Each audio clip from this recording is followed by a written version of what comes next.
Selamat hari Minggu, Shalom semuanya. Ya. Hari ini bersama-sama dari sekian jemaat kita yang hadir, ada beberapa di aplikasi yang mungkin wajahnya cuma tampil satu, tapi sebetulnya di belakangnya ada banyak. Jadi dari jumlah partisipan mungkin kelihatan berkurang, tapi sebetulnya dari jumlah kita masih rame ini ya. Jadi ada yang menyaksikan juga lewat media televisi, sehingga orang yang ngelihat gak ngelihat gitu ya. Jadi sebetulnya ada banyak. Jadi di ruangan istri saya ada di sana, Bu Gembala di ruangan mana itu ada yang lain bersama-sama kita semuanya. Nah, dalam kesempatan ibadah minggu kali ini Oikumene Fellowship Service kita akan melanjutkan ya pengenalan akan Tuhan lebih lagi dari 7 jemaat di Asia Kecil. Dan pada kesempatan ini, di bagian ini adalah tentang jemaat di Tiatira ya. Wahyu pasalnya yang kedua ya, ayat 18 sampai dengan ayatnya yang ke-29 ya. Ayat 18 sampai dengan 29 saya akan bacakan di tampilan slide Bapak Ibu. Di sana terbagi dua supaya tampilan tulisannya bisa kelihatan lebih baik ya. Wahyu 2 ayat 18 sampai 29 ya.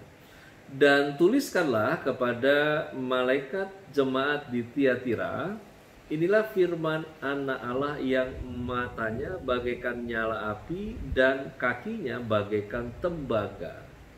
Aku tahu segala pekerjaanmu, baik kasihmu maupun imanmu, baik pelayananmu maupun ketekunanmu. Aku tahu bahwa pekerjaanmu yang terakhir lebih banyak dari pada yang pertama. Tetapi aku mencela engkau karena engkau membiarkan wanita Isabel yang menyebut dirinya Nabiah mengajar dan menyesatkan hamba-hambaku supaya berbuat zina dan makan persembahan-persembahan berhala. Dan aku telah memberikan dia waktu untuk bertobat, tetapi ia tidak mau bertobat dari zinahnya. Lihatlah, aku akan melemparkan dia ke atas ranjang orang sakit, dan mereka yang berbuat zina dengan dia akan kulemparkan ke dalam kesukaran besar, jika mereka tidak bertobat dari perbuatan-perbuatan perempuan itu. Dan anak-anaknya akan kumatikan, dan semua jemaat akan mengetahui bahwa akulah yang menguji batin dan hati orang, dan bahwa aku akan membalaskan kepada kamu setiap orang menurut perbuatannya. Ayat 24, tetapi kepada kamu, yaitu orang-orang lain di Tiatira yang tidak mengikuti ajaran itu dan yang tidak menyelidiki apa yang mereka sebut seluk-beluk iblis, kepada kamu aku berkata, aku tidak mau menanggungkan beban lain kepadamu, tetapi apa yang ada padamu, peganglah itu sampai aku datang. Dan barang siapa menang akan melakukan pekerjaanku sampai kesudahannya. Kepadanya akan kukaruniakan kuasa atas bangsa-bangsa, dan ia akan memerintah mereka dengan tongkat besi. Mereka akan diremukkan seperti tembikar tukang periuk, sama seperti yang kuterima dari Bapakku. Dan kepadanya akan kukaruniakan bintang timur. Di ayat 29, siapa bertelinga hendaklah ia mendengarkan apa yang dikatakan Roh kepada jemaat. Jemaat dalam kitab Wahyu kali ini yang kita bahas adalah jemaat Tiatira, yang mana jemaat Tiatira adalah jemaat yang kompromi dengan penyesatan. Nah, surat kepada jemaat di Tiatira ini adalah surat terpanjang.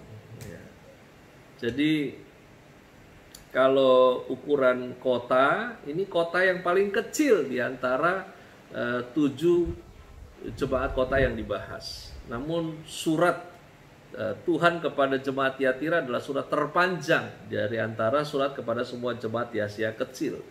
Dan mungkin malah juga adalah surat yang paling sukar untuk dimengerti ya, dalam hal konteks penafsiran.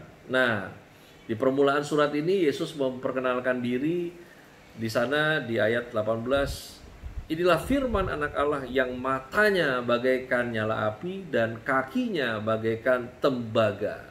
Di sini Yesus Kristus mendeskripsikan tentang anak Allah, di mana matanya bagaikan nyala api itu menunjukkan kemahatauan bahwa Dia Tuhan yang tahu atas dosa-dosa kita. Tidak ada yang tersembunyi di matanya untuk kehidupan setiap kita. Nah, deskripsi lainnya adalah kakinya bagaikan tembaga. Ini menunjukkan tentang penghakiman atau penghukuman, di mana Tuhan akan berurusan berperkara dalam melepaskan penghukuman bagi mereka yang tidak mengambil kesempatan untuk bertobat. Nah, dengan demikian saya ajak kita mulai masuk mengenali kota dan jemaat Tiatira, ya, di mana Tiatira adalah kota kecil, terkecil dari 7 kota yang dibahas dalam kitab Wahyu pasal 2 sampai pasal 3. Kota ini terletak di sebelah tenggara kota Pergamus yang kita bahas minggu lalu. Nah, kota Tiatira saat ini pada masa modern disebut kota Akhisar di masa Turki modern saat ini. Nah, di mana Pergamus adalah ibu kota provinsi Asia. Nah, letaknya si Tiatira ini persis di depan pintu gerbang masuknya Pergamus, sehingga dia ya menjadi bempernya kota Pergamus. Nah, di sana usaha perdagangan sangat maju, paling menonjol, ya. Dan salah satu perdagangan yang paling menonjol di sana adalah pewarna kain ungu, ya. Jadi kain ungu di sana mau ungu tua ataupun ungu muda, ya. Karena ini juga sesuai dengan nama Tiatira, ya.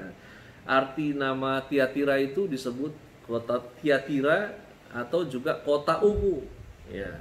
Di mana kain ungu pada masa itu, zaman itu adalah kain yang sangat mahal yang tidak sembarang orang bisa memakainya.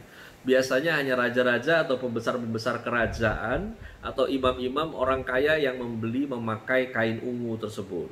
Jadi kalau ada di kitab Esther itu ada yang namanya Mordekai, itu keluar dari hadapan raja dengan memakai pakaian kerajaan daripada kain ungu tua.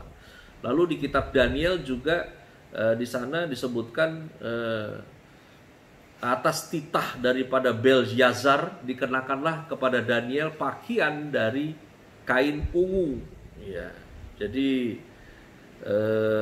ini juga dikenakan kepada Yesus ketika Yesus diolok-olok mau disalib, itu dia dikenakan juga jubah ungu layaknya seorang raja, ya. Nah, bicara ungu juga di kitab Keluaran, di sana juga disebutkan dari kain ungu tua, kain ungu muda, dan kain kirmizi dibuat merekalah pakaian jabatan yang dipakai apabila diselenggarakan kebaktian di tempat kudus. Di mana di sini pakaian-pakaian kudus untuk Imam Harun pada masa zaman Musa itu juga sudah menggunakan kain ungu, ya. Jadi ungu pada masa itu luar biasa. Nah, di dalam perdagangan tidak hanya di kota Tiatira urusannya kain, ya. Namun di sana juga ada banyak bisnis yang lain. Ada bidang wool, bidang leather, kulit, lenan, perunggu, pengrajin pakaian luar, pahala alih celup, ada pengrajin tembikar, ada pembuat roti, ada pedagang budak juga. Nah, di mana akhirnya di kota Tiatira itu ada banyak serikat pekerja. Nah, dari sini semua bermula nih. Setiap serikat pekerja ini mempunyai dewa pelindung. Nah, kalau kemarin kita bahas si Pergamus itu kuilnya banyak banget di dalam Pergamus. Kalau di sini nggak banyak, ya. Tetapi setiap serikat pekerja punya dewa pelindungnya sendiri. Nah, di mana ini akhirnya menjadi cikal bakal di mana penyesatan itu terjadi. Nah, kita mulai dari berikutnya pujian terhadap jemaat Tiatira. Wahyu pasalnya yang kedua ayat 19. Aku tahu segala pekerjaanmu, baik kasihmu maupun imanmu, baik pelayananmu maupun ketekunanmu. Aku tahu bahwa pekerjaanmu yang terakhir lebih banyak daripada yang pertama. Nah, di dalam surat ini kita jumpai adanya pujian Tuhan kepada jemaat Tiatira. Nah, apa yang dipuji Tuhan dari jemaat Tiatira ini? Yang pertama adalah Tuhan memuji iman mereka. Ya, sangat mungkin yang disebut iman yang dipuji di sini adalah kepercayaan mereka kepada Tuhan. Jadi di mana mereka dipuji karena kepercayaan mereka kepada Tuhan yang imannya ini karena kondisi pada masa itu. Kata iman yang digunakan dalam ayat ini, kata Yunaninya adalah pistis, ya, yang berasal dari kata pistos yang juga bisa berarti iman, yang mana kalau diterjemahkan kembali diartikan kesetiaan. Jadi bisa diartikan bahwa jemaat Tiatira bukan hanya percaya, tetapi mereka setia dengan percayanya mereka kepada Tuhan. Ya. Nah, lalu kemudian yang kedua, mereka dipuji di mana Tuhan memuji kasih mereka. Nah, di dalam ayat ini kasih ditempatkan sebagai hal pertama yang dipuji oleh Kristus. Ini bukan berarti bahwa kasih adalah yang terpenting, karena sesungguhnya dari imanlah makanya Anda dan saya bisa mengasihi Allah. Kasih disebut lebih awal di sini karena jemaat Tiatira kelihatannya lebih menonjol dalam hal kasih ini. Nah, yang mana bicara tentang pujian, ya, bicara berikutnya adalah Tuhan memuji pelayanan mereka. Jadi dipuji imannya, dipuji kasihnya, lalu kemudian dipuji pelayanannya. Saudara, jemaat Tiatira ini dipuji karena pelayanan mereka. Dari konteks ini berarti pelayanan mereka adalah salah satu wujud kasih yang ada pada mereka. Ya, maksud saya begini, karena mereka mengasihi Tuhan, maka mereka mau melayani Tuhan. Ini penting, ya, karena ada banyak orang melayani tanpa mengasihi Tuhan, dan ada banyak orang mengaku mengasihi Tuhan tapi tidak mau melayani. Dua-duanya sama-sama ngaco. Ya, karena sesungguhnya orang melayani harusnya mengasihi Tuhan, ya, dan orang yang mengasihi Tuhan harusnya mau melayani. Nah, yang berikutnya Tuhan memuji ketekunan mereka. Ya, jadi setelah memuji kasih, memuji iman, memuji pelayanan jemaat Tiatira, sekarang Tuhan memuji ketekunan mereka. Ketekunan di sini kelihatannya berhubungan dengan iman, sebagaimana saya katakan tadi bahwa kata iman dalam ayat ini diartikan kesetiaan. Jemaat Tuhan, 4 hal ini, kasih, iman, pelayanan, dan ketekunan itu berjalan berpasangan.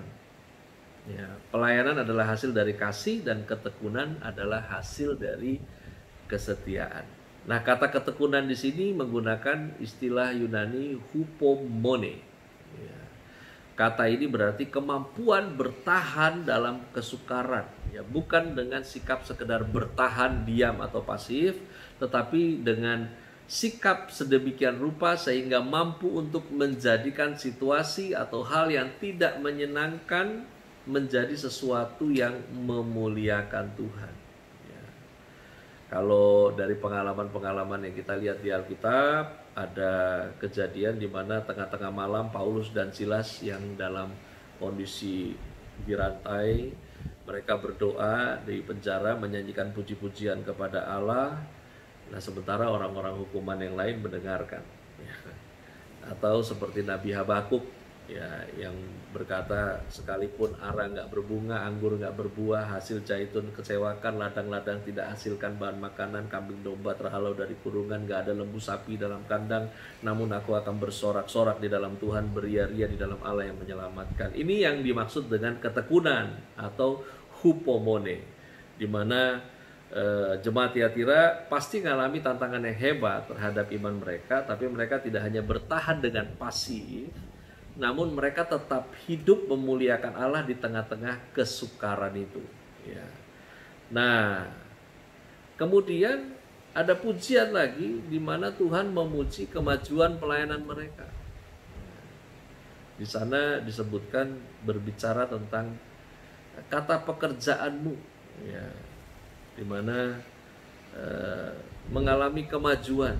Kalau kita bahas tuh yang sebelumnya ada jemaat Efesus itu kan malah mengalami kemunduran karena kehilangan kasih mula-mula. Nah, kalau jemaat di Tiatira di sana mengalami kemajuan. Ya. Kalau bicara tentang kemajuan, di sini mereka tidak hanya mempertahankan apa yang telah mereka terima pada mulanya, tapi mereka bertumbuh dalam kasih karunia dan dalam pengenalan dan kasih Yesus Kristus. Saya ulangi, bertumbuh dalam kasih karunia dan dalam pengenalan dan kasih Yesus Kristus. Jadi sebetulnya sebuah progres di dalam pelayanan itu barometernya adalah di mana orang yang dilayani, orang yang melayani makin bertumbuh dalam kasih karunia dan makin kenal Tuhan. Ya. Jadi harusnya begitu. Nah, orang kalau udah makin kenal Tuhan kan terhubung, lalu kemudian terjadi perubahan. Ya. Makanya kalau kenal tapi nggak berubah-berubah, ya itu berarti pura-pura kenal. Ya. Nah, yang berikutnya dari tadi ada pujian, tapi juga yang kedua ada masalah kesesatan dalam jemaat Tiatira. Wahyu pasal 2 ayat 20. Di sana tertulis begini. Tetapi aku mencela engkau karena engkau membiarkan wanita Isabel yang menyebut dirinya Nabia mengajar dan menyesatkan hamba-hambaku supaya berbuat zina dan makan persembahan-persembahan berhala. Ya. Nah, di sini ada ajaran ya, sesat dalam jemaat Tiatira. Pernah dengar Isabel? Ya, Isabel. Baru dengar namanya aja udah Isabel. Ya. Nah, Isabel ini benar-benar adalah seorang wanita, hanya saja namanya di sini tidaklah bersifat hurufiah, melainkan simbolis. Nah, maksudnya adalah dia tidak benar-benar bernama Isabel, tetapi disebut demikian karena memiliki kemiripan dengan Isabel yang ada di dalam muncul namanya di Perjanjian Lama. Ya, kalau di Perjanjian Lama itu ada nama Isabel, anak perempuan dari Raja Sidon yang namanya Etbaal. Dia penyembah berhala. Nah, si Isabel ini kemudian menikah ya, menjadi istri Raja Israel yang pada saat itu bernama Raja Ahab. Nah, ketika Ahab menikah dengan Isabel itulah terjadi disebut ini perzinahan rohani, di mana Isabel kemudian mempengaruhi Ahab sehingga akhirnya Ahab dan Israel terlibat di dalam penyembahan berhala. Ya. Nah, di bawah pengaruh Isabel, penyembahan berhala pada zaman Ahab itu berkembang pesat dan akhirnya menyeret banyak orang Israel ke dalam penyembahan berhala. Nah, di mana kondisi kawin campur ini dari keturunan si orang Sidon dengan Israel, ya, anak Etbaal dengan si Raja Ahab ini tidak serta-merta menyingkirkan Yahweh Elohim yang disembah oleh Israel pada masa itu, tetapi si Isabel ini menambahkan Yahweh lain gitulah kurang lebih. Ya. Nah, ini yang kemudian terjadi serupa seperti di jemaat Tiatira. Ya. Karena itu nama Isabel lalu akhirnya dikaitkan dengan setiap orang yang menyebabkan orang lain jatuh ke dalam penyembahan berhala dan perzinahan. Ya, nanti di event Bible Talk kita tetap akan membahas tentang 7 jemaat Asia Kecil lebih detail. Ya, di dalam ibadah minggu ini paling tidak gambarannya saya sampaikan saja. Nah, karena itu wanita di Tiatira ini disebut Isabel bukan karena nama aslinya Isabel, melainkan karena memiliki kesamaan dengan Isabel di Perjanjian Lama. Ya, ini menyeret orang banyak ke dalam penyembahan berhala dan perzinahan. Nah, dari mana dia masuk? Ini masuknya dari kondisi serikat pekerja, ya, di mana setiap serikat kerja ini mempunyai dewa pelindung. Tadi saya sudah sampaikan di awal. Nah, karena itu setiap serikat pekerja berhubungan dengan penyembahan terhadap dewa pelindung atau penjaganya tersebut. Nah, demi kesuksesan suatu usaha, maka upacara-upacara tertentu harus dilaksanakan oleh semua anggota serikat terhadap dewa mereka, dan seringkali dalam upacara-upacara itu dilakukan juga pesta-pesta penyembah berhala di mana makan makanan berhala dan perzinahan fisik juga sukar dihindari. Nah, disinilah muncul persoalan bagi orang-orang Kristen di Tiatira. Jika mereka nggak mau terlibat di dalam upacara-upacara pesta kafir itu, maka mereka akan dikucilkan dari serikatnya. Dan kalau tidak menjadi anggota dari sebuah serikat dagang, mereka sama sekali nggak bisa berdagang. Nah, dalam dilema semacam inilah muncul pribadi Isabel dengan ajarannya, di mana dalam situasi yang sukar tersebut, seorang, tapi ini jelas perempuan ya, karena disebut nabi ya, gitu. Seorang ini masuk dalam kumpulan orang percaya yang kemudian menganggap dirinya tahu pemecahan yang sebenarnya dari problem itu atau jalan keluar dari kesukaran. Ya, sepertinya ya di sini kita bisa lihat bahwa si yang disebut Isabel itu berargumentasi bahwa untuk mengalahkan iblis, ya kamu mesti kenal iblis. Kalau nggak bisa kalahkan, kamu nggak bisa ngalahin dosa kecuali kamu telah kenal sepenuhnya dengan mengalaminya. Ya kurang lebih sebetulnya Isabel mengajarkan bahwa orang Kristen harus menjadi musuh dalam selimut bagi iblis. Ini nggak bisa ya, gitu. Jadi Anda dan saya nggak bisa melawan iblis dengan cara iblis ya. Aneh ya, karena nggak begitu seharusnya. Nah, ada kemungkinan juga kalau Isabel ini juga dipengaruhi oleh ajaran Gnostikisme. Ya, Gnostikisme itu salah satu di dalam pengajarannya bahwa apapun yang dilakukan oleh tubuh tidak ada pengaruhnya pada jiwa. Wah, ini keliru. Nah, saudara, kita lihat bahwa jemaat Tiatira, ya, di dalam jemaat yang bagus yang dipuji Tuhan tadi, ternyata bisa tumbuh dengan subur suatu ajaran yang begitu menyesatkan, di mana iblis menyusupkan pengajar-pengajarnya ke dalam gereja yang kemudian kaki tangan setan itu mendapatkan kedudukan yang tinggi di dalam jemaat seperti para pengajar, dan akhirnya mulai ngawur. Saya pikir ini bukan berita baru, karena banyak gereja di masa kini sebenarnya juga sudah disusupi oleh para pengajar-pengajar yang demikian. Mereka mengajarkan ajaran yang nyaris mirip dengan kekristenan, tapi kemudian disisipi dengan kesesatan. Yang mana bisa jadi ada banyak ajaran yang benarnya 95%, sedangkan sisanya 5%, nah itu yang sesat. Nah, karena itu jangan heran kalau ajaran dari guru-guru palsu akan terlihat sangat mirip dengan ajaran yang benar. Nah, kenapa sih bisa kecolongan jemaat di Tiatira? Faktornya adalah kompromi. Ya. Lalu kemudian setelah kompromi, faktornya adalah coba untuk mencampur. Saudaraku, Tuhan nggak perlu dibantu. Dia punya caranya untuk memberkati Anda dan saya. Segala upaya yang kita harus lakukan tetap harus dengan cara yang benar. Karena udah tahu yang benar, ya lakukan yang benar. Karena segala intrik-intrik dan segala macamnya tidak perlu ditambahkan di dalam doamu. Ya. Karena itu jemaat di Tiatira kecolongan. Karena mereka coba untuk berkompromi, lalu kemudian ngeblend dengan dunia. Saudara, relevansi hidup kekristenan itu bukan kita menjadi serupa dengan dunia, tapi menjadi serupa seperti Kristus. Nah, ini seringkali memang kalau di kondisi jemaat Tiatira kan urusannya karena serikat dagang. Ya, Kalau di kita macam-macam. Kadang juga urusan emosi juga kita juga jadi goblok juga kadang-kadang. Ya. Biar dia tahu nih saya siapa. Ya. Emang kalau nggak tahu siapa?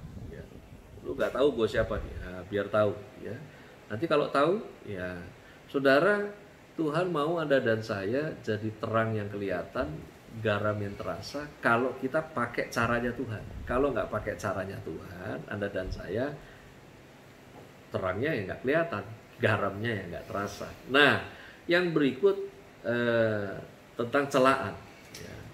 Ada celaan Tuhan terhadap jemaat Tiatira. Ya. Di mana perlu diketahui bahwa sekalipun ada ajaran sesat di dalam jemaat Tiatira, tetapi nggak semua jemaat Tiatira terpengaruh dengan ajaran sesat ini. Makanya ada yang dipuji kan. Ya. Ada juga yang tetap berpegang pada kebenaran. Nah, di Wahyu 2 ayat 24, tetapi kepada kamu, yaitu orang-orang lain di Tiatira yang tidak mengikuti ajaran itu dan yang tidak menyelidiki apa yang mereka sebut seluk-beluk iblis, apakah kepada kamu aku berkata, aku tidak mau menanggungkan beban lain kepadamu. Ya. Jadi meskipun demikian, untuk orang-orang yang tidak mengikuti ajaran sesat itu, Tuhan tetap mencela mereka. Mereka dicela karena sekalipun mereka tidak mengikuti ajaran sesat itu, tetapi mereka membiarkan ajaran sesat itu ada dan berkembang di tengah-tengah mereka. Atau dengan kata lain, bertoleransi terhadap ajaran sesat itu. Jadi kalau tadi jalan masuknya orang ikutan karena kompromi, yang nggak ikutan rupanya juga kena. Namanya toleransi. Ya.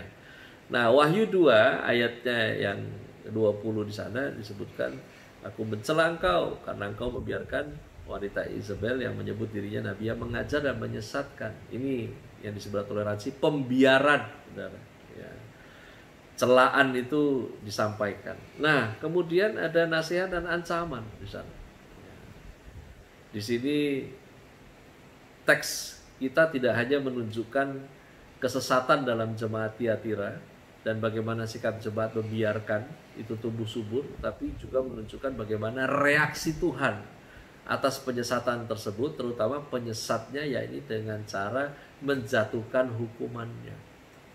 Ayat 21 sampai 23 di sana, dan aku telah memberikan dia waktu untuk bertobat, tetapi ia tidak mau bertobat dari zinahnya. Lihatlah, aku akan melemparkan dia ke atas ranjang orang sakit, dan mereka yang berbuat zina dengan dia akan kulemparkan ke dalam kesukaran besar, jika mereka tidak bertobat dari perbuatan-perbuatan itu. Dan anak-anaknya akan kumatikan, dan semua jemaat akan mengetahui bahwa akulah yang menguji batin dan batin orang, dan bahwa aku akan membalaskan kepada kamu setiap orang menurut perbuatannya. Ya. Dari teks ini kita bisa melihat beberapa hal penting terkait hukuman Tuhan terhadap dosa model Isabel ini. Di mana yang pertama, Tuhan menghukum setelah memberikan kepadanya kesempatan untuk bertobat. Tuhan bukan psycho yang doyan hukum orang, ya. Tapi karena orang itu mengabaikan kesempatan untuk bertobat, saudara, kita nggak hidup di zaman dimana kamu bikin apa yang jahat di mata Tuhan kesambar petir, nggak gitu. Ya, kamu bikin hati enggak. Ya, karena yang seringkali di masa anugerah ini kita menjadi abai adalah lakukan apa yang jahat, lalu kemudian tidak terjadi apa-apa, dan kita pikir Tuhan lupa atau Tuhan meleng, nggak lihat kita. Saudara, perhatikan nasihat dan ancaman bagi jemaat Tiatira juga berlaku untuk gereja Tuhan, bahwa Tuhan menghukum setelah dia berikan kesempatan untuk bertobat. Lalu kemudian Tuhan menghukum dengan hukuman yang mirip dengan dosa yang dia lakukan. Lalu Tuhan juga menghukum semua orang yang terlibat di dalam dosa, kejahatan yang dilakukan, terlibat di dalamnya, masuk dalam toleransi.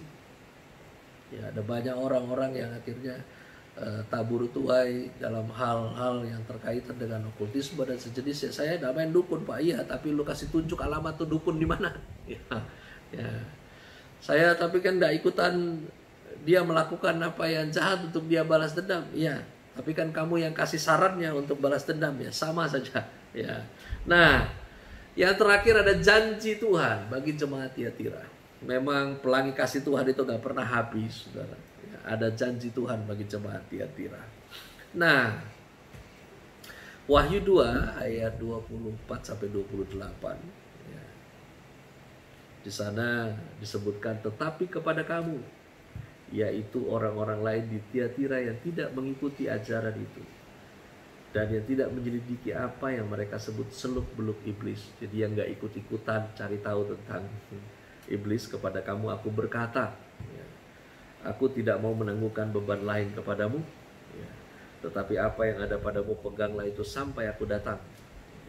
Dan barang siapa menang dan melakukan pekerjaanku sampai kesudahannya, kepadanya akan kukaruniakan kuasa atas bangsa-bangsa, ya, dan ia akan memerintah mereka dengan tongkat besi. Mereka akan diremukkan seperti tembikar tukang periuk, sama seperti yang kuterima dari Bapakku, dan kepadanya akan kukaruniakan bintang timur. Ya. Janji Tuhan kepada jemaat Tiatira berlaku untuk orang percaya, di mana Tuhan tidak akan menanggungkan beban lain kepada kita. Ya, Tuhan akan mengaruniakan kepadanya kuasa atas bangsa-bangsa.